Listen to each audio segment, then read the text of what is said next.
Inclusive, esse é um dos meus arrependimentos.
Pronta para ir para academia, mas antes disso eu queria conversar um pouquinho com vocês sobre arrependimentos. Eu vejo os arrependimentos que a gente teve aqui da reforma muito como arrependimentos que podem acontecer em qualquer tipo de projeto, né? Então, acho que tudo que a gente faz, que a gente se empenha, que a gente sonha muito em conquistar aquilo, o resultado final, né? Para você chegar no resultado final, você precisa passar pelo processo. Eu acho que eu até comparo muito essa questão aí da reforma com o projeto que a gente teve, que foi a organização do nosso casamento. Eu ainda vou trazer esse assunto aqui, eu quero trazer de uma forma mais detalhada, mas a gente planejou tudo praticamente sozinhos. A gente não teve uma assessoria, inclusive esse é um dos meus arrependimentos. A gente contratou uma assessoria apenas pro dia mesmo do casamento, para seguir um roteiro que eu mesma montei. Então, essa pessoa, ela não me trouxe um roteiro, eu fiz o roteiro, ela simplesmente seguiu aquele roteiro. E hoje eu me arrependo de não ter contratado uma assessoria profissional, porque essa pessoa não era profissional, ela tem outra profissão. E aí ela acaba fazendo algumas assessorias assim à parte, mas o ramo dela não é esse. E eu acho que um dos maiores arrependimentos na organização do casamento foi exatamente essa, não ter contratado um profissional da área para fazer essa questão de toda a organização e me ajudar, né? Porque eu nunca tinha casado. Então, para mim, muita coisa era novidade. Muita coisa eu tive que ir atrás sozinha, algumas coisas eu acho que ficaram meio que a desejar, sabe? Coisas que às vezes os convidados não perceberam, mas eu, como noiva, percebi alguns furos, sabe, no meio da organização toda, que poderiam ser tampados se eu tivesse uma pessoa assim que fosse realmente meu braço direito ali e que já conhecesse, né, como é que funciona, porque vive aquilo o tempo inteiro através do trabalho. Mas já foi, já passou. E foi um processo bem longo, porque a gente fez 1 ano de preparação, né? Pra gente conseguir organizar todo o casamento, demorou mais ou menos esse tempo, 1 ano, de quando a gente noivou até a data do casamento. E no final das contas foi muito bom, foi muito gostoso, mesmo com os buraquinhos aí que eu sei que tiveram, mas foi muito bom. Só que assim, é um processo que é muito difícil de sair 100% do jeito que a gente quer. E na reforma, gente, vamos e convenhamos, eu acho que assim, é muito difícil se alguém chegar pra mim e falar: nossa, a minha reforma foi 100% do jeito que eu sonhei. Tudo aconteceu muito perfeitamente. Eu não tive problema com nenhum dos fornecedores. Eu acho que eu vou duvidar, gente, porque, sério, é um processo muito difícil e trabalhar com prestadores de reforma é muito difícil você não ter problema com pelo menos um. Não vou falar que é impossível, mas é extremamente difícil alguém não ter nenhum tipo de probleminha numa reforma onde você vai reformar a casa inteira. E isso é desde um apartamento de 20 metros quadrados, de uma pessoa mais humilde que tá querendo fazer pouca coisa,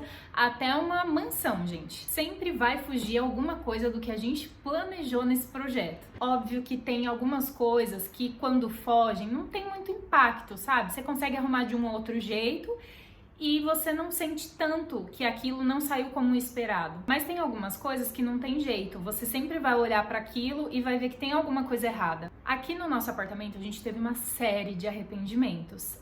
Hoje eu não contrataria da forma que eu contratei um mestre de obras para fazer tudo sem uma supervisão mais em cima. Na verdade, a nossa reforma aconteceu no meio da pandemia. Então, a gente, tanto eu quanto o Felipe, a gente estava trabalhando de casa, todas as reuniões aconteciam de casa e a gente não tinha tempo suficiente para estar na obra, mesmo porque não ia ter internet na obra também. As coisas elas saíram muito fora do planejado, inclusive algumas coisas foram mal feitas. Então, hoje, quando a gente entra no nosso banheiro, por exemplo, da suíte, a gente percebe que tem um piso, que é um piso enorme, que é oco. Inclusive, se você ainda não viu esse tour no nosso apartamento, onde eu mostro um pouquinho mais de cada ambiente da nossa casa, tô deixando o card aqui em cima e também na descrição do vídeo. Porém, quem acompanha a gente há mais tempo, principalmente no Instagram, onde eu conto mais sobre valores de tudo, eu sempre conto um pouco mais sobre as coisas no detalhe. Mas eu quero começar a trazer pra cá também essas particularidades que aconteceram com a gente, porque eu sei que pode ajudar mais gente. Outra coisa que eu falo o tempo inteiro, gente, é sobre a torneira do banheiro. Isso é um grande arrependimento de eu não ter ainda ficado mais em cima do que eu já fiquei, porque a gente queria muito mesmo água quente no banheiro da suíte. Porém, como não foi feito, a gente não tem o que fazer hoje, entende? Porque aqui não tem estrutura para aquecedor elétrico, então a gente não pode simplesmente comprar aquele aquecedor elétrico que coloca embaixo da pia do banheiro e acoplar ali, a gente não pode fazer isso. Então, simplesmente é se conformar de não ter água quente ali e ter uma torneira monocomando, né? Pra quem não sabe, a torneira monocomando é a torneira que sai água quente e fria. Ela é mais cara do que uma torneira comum. Mas a gente acabou comprando a monocomando porque a gente teria água quente no chuveiro, porém hoje não temos. Então, gente, eu tô dando alguns exemplos pra vocês de arrependimentos que em tudo que a gente vai fazer, todo o processo que a gente vai fazer. Por exemplo, eu fiz a minha bariátrica, né, a minha cirurgia bariátrica. Cara, a vida inteira eu variei entre obesidade 1 e obesidade 2, a vida inteira. Quando eu falei para algumas pessoas que eu ia fazer a cirurgia bariátrica, algumas pessoas me acharam louca. Falaram que eu não precisava disso, que eu não era tão gorda assim, que eu ia me arrepender de ter feito a cirurgia. E hoje, gente, eu só me arrependo de não ter feito antes, porque óbvio, é uma cirurgia, a gente fica com medo de fazer cirurgia. Só que eu tava com muito mais medo de viver o resto da vida do jeito que eu vivi por 29 anos. Então eu realmente não queria mais aquilo e decidi por fazer a cirurgia. Mas para eu fazer a cirurgia foi todo um processo. Eu precisei fazer diversos exames, passar em diversas consultas, mudar a minha mente. Isso eu tento mudar todos os dias, porque eu me auto-saboto, isso é normal. Eu operei o estômago, não a cabeça. Então é muito normal eu colocar às vezes no prato uma quantidade que era a quantidade que eu comia antes e não que eu como agora. E aí quando eu vou ver, eu deixo a mais no prato, porque óbvio, eu não aguento tudo aquilo que eu coloco. Isso porque vai fazer 2 anos, agora em julho de 2023, que eu fiz essa cirurgia. Aí você vai falar, já era pra estar acostumada, né, Camila? Mas tudo isso é um processo, gente. E hoje eu vejo que existem realmente algumas coisas que me incomodam muito, mas não chegam a ser um arrependimento por ter feito a cirurgia. É uma coisa que acontece e não tem como evitar. Eu acho que tudo na vida tem os prós e contras, né? Então eu acho que todo projeto você tem que ter ciência de que algumas coisas podem sair do nosso controle, no caso do seu controle. E sempre vai ter aquele achismo, sempre vai bater uma vozinha na sua cabeça dizendo assim, ai, mas e se eu fizesse de tal forma? E se eu tivesse escolhido tal prestador de serviço? E se eu tivesse escolhido outra data? E se? Sempre vai bater essa pulguinha de questionamentos em relação à escolha que a gente fez e em relação às opções que a gente tinha. Mas eu acho que o importante mesmo é que a gente consiga entender através da maturidade mesmo, né, que tá tudo bem algumas coisas saírem fora do nosso controle. Pessoas como eu, que eu me julgo, né, ser uma pessoa controladora, tem uma certa dificuldade quando as coisas saem muito da nossa mão, do nosso controle. E eu sei que talvez tenha alguém que esteja me assistindo que não passe por isso, né? Saiba que isso é um sofrimento real para quem tá do lado de cá, que realmente sente essa extrema necessidade de controlar tudo nos mínimos detalhes, planejar tudo, que tudo seja executado daquela forma. Então, o recado que eu quero dar para esse tipo de pessoa que é muito parecido como eu, relaxa, não se cobre tanto. E mesmo que os arrependimentos venham, tá tudo bem. A gente não pode fazer é dar pro arrependimento um poder de simplesmente parar a gente. E isso que eu tô falando aqui não é só pra vocês não, tá? É pra mim também. Agora bora correr porque eu preciso ir pra academia e hoje ela fecha mais cedo.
Isso foi o que eu comprei lá no sacolão. Então eu comprei aqui um maço de cebolinha. Eu ia comprar cheiro verde também, mas mudei de ideia, porque ainda tem um restinho aqui.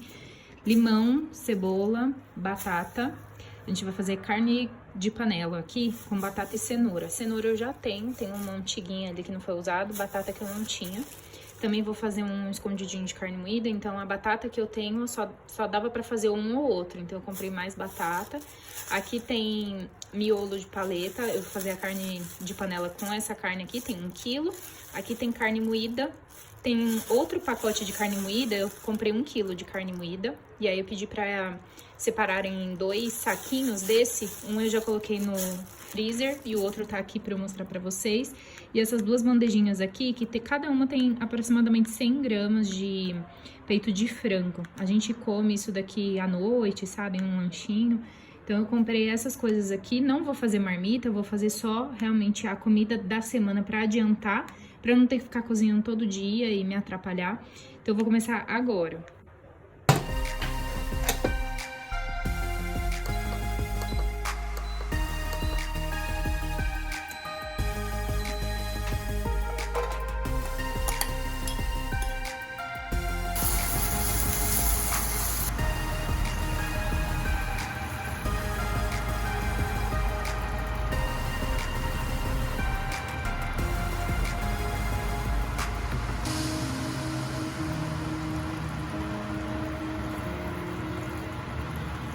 A programação aqui já finalizou, então o que eu preciso esperar agora é que a pressão saia, então o pininho aqui ele vai abaixar. Eu não posso nem encostar aqui porque tá bem quente. E aí assim que o pininho abaixar, eu abro a tampa, coloco a batata e a cenoura e coloco mais 5 minutos na pressão. E enquanto isso eu vou fazendo aqui o meu arroz.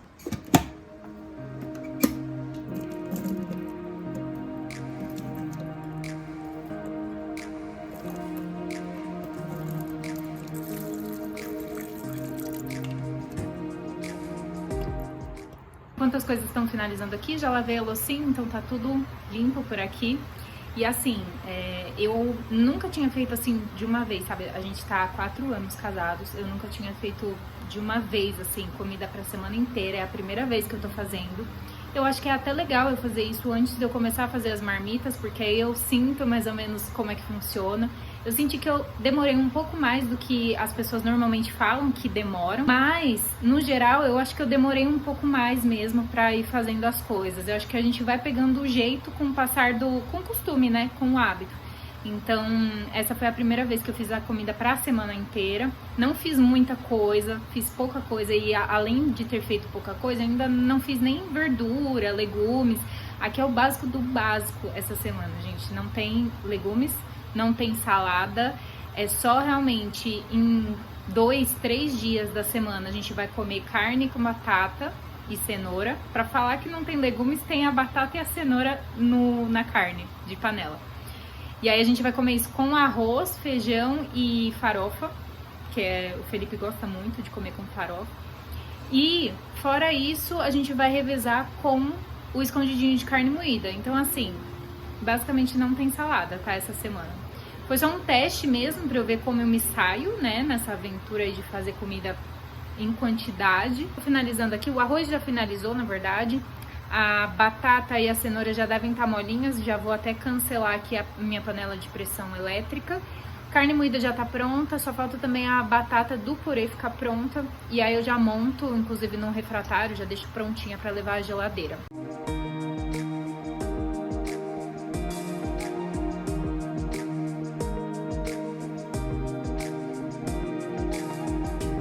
Refeições da semana já estão finalizadas com sucesso. Então temos o arroz aqui, carne de panela com batata e cenoura e aqui tem o escondidinho de carne moída. Feijão eu já desci pra geladeira, né? Eu deixo o feijão, eu cozinho 1 quilo de feijão e porciono em vários potinhos e aí eu já desci pra geladeira o que a gente vai consumir essa semana. Então já tá super prático. Eu vou intercalar, né? Então tem dias que a gente vai comer arroz, 2 dias, os 2 primeiros dias a gente vai comer arroz com a carne de panela. E aí a gente vai intercalar com o escondidinho de carne para não enjoar, né, no meio da semana. Aproveitei que tava tudo esfriando por aqui, né, antes de eu guardar na geladeira para ir tomar banho, assistir TV, enfim. Agora eu vou guardar tudo aqui na parte de baixo da geladeira e a gente tem comida aí pro resto da semana sem ter que ficar com aquela preocupação de ter que cozinhar todo santo dia.